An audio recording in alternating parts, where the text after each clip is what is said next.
I play Nate Jacobs, who is, I suppose on the surface level, this kind of ultra-violent, obnoxious jock type. And he's kind of just like this really frightened little boy in an enormous aggressive body.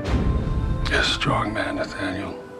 You have an iron will. I always admired that in you, because someday it will lead you to greatness. When I was developing the character and putting it all together, I have this journal, and his father was like the centerpiece of the entire journal.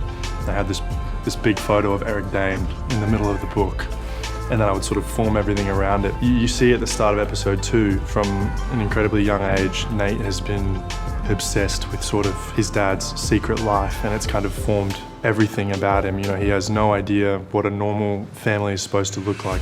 I guess Jules is kind of like the ultimate threat. In a very literal sense, she is the thing that has been plaguing his life essentially since he's been watching these tapes. So literally she is physically the problem.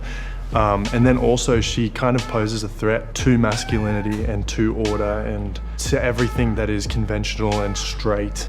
So I think Jules is terrifying to him. If anyone ever tried to hurt you, I'd kill them. You're like the sweetest guy ever.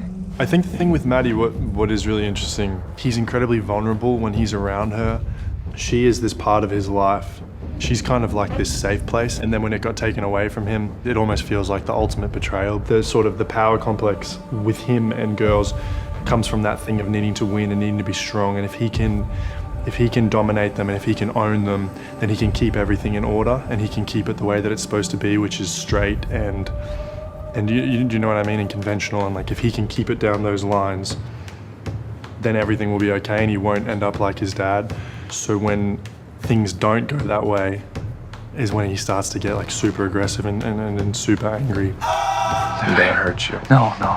Yeah, and you're not gonna press charges because if you do, you're gonna go to jail for a lot longer than I will. Please.